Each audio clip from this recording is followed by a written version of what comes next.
Welcome to BRK news. So జనరల్గా negative energy, ఇంట్లో negative energy ఉంటే మనకి ఎటువంటి సంకేతాలు కనిపిస్తాయి, మరి ఏం చేయాలి, వివరాలు తెలుసుకుందాం. మనతో పాటు ఉన్నారు ప్రముఖ vegetable therapist and sun spiritual society founder Vikramaditya Guruji గారు. గురూజీ నమస్తే అండి. సూర్యస్మితల్లి నెగిటివ్ ఎనర్జీ ఇలా చెప్తూ ఉంటారు. అయితే ఇంట్లో నెగిటివ్ ఎనర్జీ ఉంటే మనకి ఎలా తెలుస్తుంది? ఎలా తెలుస్తుంది? మీకే బాగా అర్థమవుతుంది. నేను మీ మీ పక్కింట్లో చెప్పాను కదా, చూశారు కదా, చూస్తున్నారు కదా, వాళ్ళని అబ్జర్వ్ చేస్తున్నారు కదా, జరుగుతున్నటువంటి సిచ్యువేషన్స్ అన్నీ కూడా కొంచెం డిఫరెంట్గా ఉన్నటువంటి చూస్తూ ఉండగానే ఏదో గ్లాస్ బ్రేక్ అవటం, చేతిలో ఉన్నటువంటి ఐటమ్స్ చేయి జారటం, మనకు పాజిటివ్గా అంటే ఆరోగ్యకరంగా ఉన్న వ్యక్తులు కూడా చూస్తూ చూస్తూ సడన్గా వీక్ అయిపోవడం. నేను రీసెంట్గా ఒక కేసు ఒకటి డీల్ చేస్తున్నాను. బాగా సంపన్నులు, వాళ్ళ ఇంట్లో నెగిటివ్ ఎనర్జీ ఎలా ఉంది అంటే వాళ్ళ ఇంటి చుట్టూ రేడియేషన్ విపరీతంగా ఉంది. ఒక డయాగ్నోస్ చేయలేని ఒక ప్రాబ్లం. ఎంత అంటే ఇప్పుడు మనం మాట్లాడుకుంటున్నాం కదా, ఈ మాట్లాడుతుంటే ఈ శబ్దాన్ని కూడా భరించలేనంత ఇరిటేషన్. అబ్బో, పక్కకు వచ్చి ప్లీజ్ దయచేసి చిన్నగా మాట్లాడరా అని. ఎంత అంటే ఒక చాలా కాంప్లికేటెడ్. అది డయాగ్నోస్ చేయలేకపోతున్నారు ప్రాబ్లం ఏంటి. చిన్న శబ్దాన్ని కూడా భరించలేనంత ఇదిగా ఇప్పుడు సిమ్టమ్స్ చేంజ్ అయ్యి డ్రౌజీగా ఉండటం, పైకి లేవలేకపోవటం. అంటే భోజనం చేస్తున్నాం, తిన్న ఆహారం ఏమి మనకి వంట పట్టట్లేదు, ఏదో బద్ధకంగా చిరాకుగా, ఎందుకు ఈ జీవితం అని వ్యర్థంగా అనిపించడం. దీన్ని అంటే మనం నెగిటివ్ ఎనర్జీ, పాజిటివ్ ఎనర్జీ, ధనాత్మక శక్తి, రుణాత్మక శక్తి, పాజిటివ్ అండ్ నెగిటివ్ ఎలా తెలుస్తుంది అంటే ఒక ప్లేస్లోకి వెళ్ళినప్పుడు అక్కడ ఉన్నటువంటి వాతావరణం మనసుకి ఆహ్లాదంగా అనిపించింది, అక్కడ విపరీతమైనటువంటి పాజిటివ్ ఎనర్జీ ఉంది. వెళ్ళిన వెంటనే సడన్గా ఎందుకో మనకి ఒక రకమైనటువంటి ఫియర్, గుండె దడ, అంటే మన శరీరం కాన్షియస్నెస్తో ఉంటుంది ఎప్పుడు కూడా. మన శరీరంలో ప్రతి అణువు కూడా విపరీతమైనటువంటి మ్యాగ్నెటిక్ ఫోర్స్తో పనిచేస్తూ ఉంటుంది. బయోమ్యాగ్నెటిక్ వేవ్స్, ఎలక్ట్రోమ్యాగ్నెటిక్ వేవ్స్తో, భూ అయస్కాంత తరంగాలతో ఒక్కొక్కసారి మ్యాచ్ అయినప్పుడు ఇవి రిజెక్ట్ చేస్తూ ఉంటాయి. ఇక్కడ నుంచి త్వరగా మనం వెళ్ళిపోవాలి. చూడండి, ఎక్కడన్నా నెగిటివ్ ఉన్న ఇంటికి వెళ్ళారనుకోండి, ఆ ఇంట్లో వెళ్ళిన వెంటనే మీరు పాజిటివ్గా ఉంటే మీకు ఆవలింతలు రావటం, కళ్ళంట నీళ్లు రావటం, తలలో ఒక సైడ్ పెయిన్ రావటం, బాడీ అంతా అదోలా అనిపించడం. కొంతమంది చెప్తూ ఉంటారు ఏమి ఇబ్బందులు ఉండవు కానీ బాడీ పెయిన్స్ ఉన్నాయి, నీరసంగా ఉంటుంది, ఎంత తిన్నా బలం రావట్లేదు, ఇలా మాట్లాడుతూ ఉంటారు. ఏ పని చేద్దాం అనుకున్నా సరే సక్సెస్ కనిపించట్లేదు. ఇవన్నీ కూడా మన నకారాత్మక శక్తికి, అంటే రుణధ్రువ శక్తికి సంకేతాలు. అవి ప్రధానంగా అంటే కారణం ఏమై ఉంటుంది అంటే మనం అంటే వాస్తు మూఢనమ్మకం అంటుంటాం. వాస్తు మూఢనమ్మకం ఏం కాదు, వేదిక పరంగా దాన్ని అన్వయించుకోవడం చేతకాక దాన్ని కమర్షియల్ చేసి వాస్తు సరి చేస్తామని గోడలు పగలగొట్టే ఇవి చేస్తూ ఉంటాం. అది తప్పు. కానీ వాస్తు అనేది మూఢనమ్మకం కాదు. ఉన్నటువంటి అంటే నైసర్గిక స్వరూపం. భారతదేశం మూడు వైపుల జలంతో, ఒకవైపు భూభాగంతో ఆవరించి ఉంది. దాంట్లో అంటే అక్కడ లేదు కాబట్టి ఉన్న ప్రదేశాన్ని మనకు అనుకూలంగా గాలి వెలుతురు ధారాళంగా రావడానికి అనుకూలంగా మనం ఒక ఇంటిని నిర్మించుకోవాలి. ఇది పర్ఫెక్ట్ వాస్తులో ఉంటుంది. దానికి మనం యాంగిల్స్, మనకి మ్యాథమెటికల్ కాలిక్యులేషన్స్తో గీసినటువంటి కొలతలతో ఇంటిని నిర్మించుకోవడం. ప్రతిదానికి ఎనర్జీ ఉంటుంది. ఇది ఇలాగే ఎందుకు ఉందంటే దానికి ఒక ఎనర్జీ ఉంటుంది 100%. ప్రతి దానికి ఒక గీత గీస్తే దానికి ఒక ఎనర్జీ ఉంటుంది. దాని పక్కన 0 పెడితే అది సంఖ్యగా మారుతుంది. మనం గీసే ప్రతి గీతకి ఒక అర్థం ఉంటుంది. అలాగే ఇల్లు కూడా మనం అంటే తూర్పు, పడమర, ఉత్తరం, దక్షిణం వీటిని అనుసంధానం చేస్తూ చతురస్రాకారం, దీర్ఘ చతురస్రాకారం, త్రికోణం, వృత్తం, ఇలా కోణాలు ఉన్నాయి మనకి. వేదికలో వేదంలో యంత్రాలు నిర్మాణంలో ఉంటుంది. దేవాలయాలు కూడా ఆగమ శాస్త్రాలను అనుసరించి అందులో చెప్పిన కొలతలతో, అంటే గోడలు ఎంత ఎత్తు ఉండాలి, ప్రాకారం ఎంత పొడుగు ఉండాలి, గర్భం ఎంత ఉండాలి, ఇవన్నీ కూడా లెక్కలేస్తారు. ఇవన్నీ వైదికంగా అంటే ఇప్పుడు తెలిసిన వాళ్ళు చాలా తక్కువ మంది, వైదిక విజ్ఞానంతో తెలిసిన కొలతలు తెలిసిన వాళ్ళు చాలా తక్కువ మంది. అందువల్ల ఏమవుతుందంటే ఫలితాలు తక్కువగా వస్తుంది.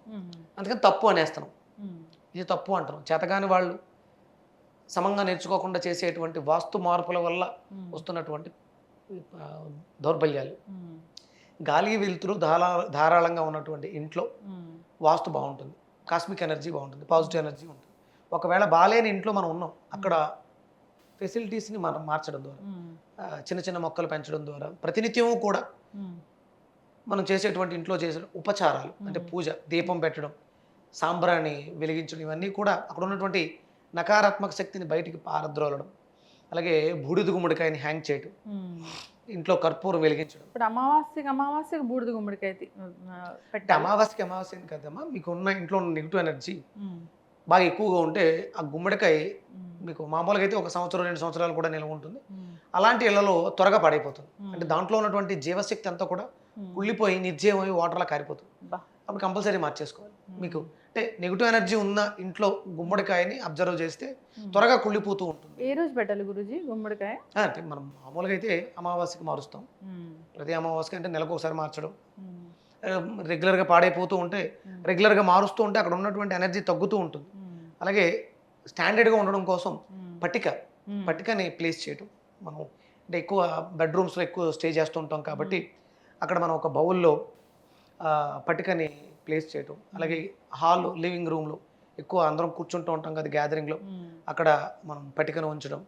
అలాగే బాత్రూంలో మనం పట్టికను ఉంచడం చేయడం ద్వారా, అంటే ఆ పట్టికను వాడడం ద్వారా కూడా నీళ్లలో కలుపుకొని స్నానం చేయడం ద్వారా మన శరీరానికి పట్టుకున్నటువంటి నెగిటివ్ ఎనర్జీ,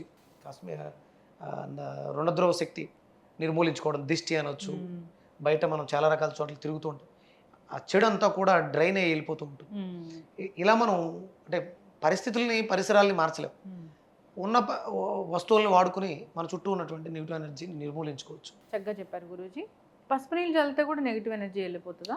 కొంతవరకు జరుగుతుంది. మనం ఉప్పు నీళ్ళు చల్లుతారు, అంటే నీళ్ళలో ఉప్పేసి కొంచెం పసుపు వేసి ఈ అరోమా ఆయిల్స్ లాంటివి వేసి తడిబట్ట పెట్టడం ద్వారా కూడా మీకు నెగిటివ్ ఎనర్జీ తగ్గుతుంది. పోదు పూర్తిగా. అది పోవాలి అంటే మనం పట్టికని ప్లేస్ చేయడం, బూడిద గుమ్మడికాయని కట్టడం, రెగ్యులర్గా ఇంట్లో ధూపదీప నైవేద్యాలు, అంటే దీపం కంపల్సరీ పెట్టాలి.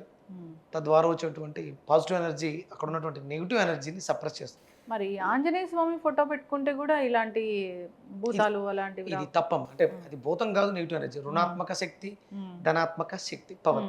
ఆంజనేయ స్వామి ఫోటో పెట్టేస్తే ఇది అయిపోతుంది అనుకోవడం తప్పు. అదే ఆంజనేయ స్వామిని పెట్టడం ద్వారా అక్కడ ఆంజనేయ స్వామికి సంబంధించినటువంటి దండకం, స్తోత్రాలు చదవడం ద్వారా వచ్చినటువంటి వైబ్రేషన్స్ అక్కడ ఉన్నటువంటి నెగిటివ్ ఎనర్జీని తగ్గిస్తాయి.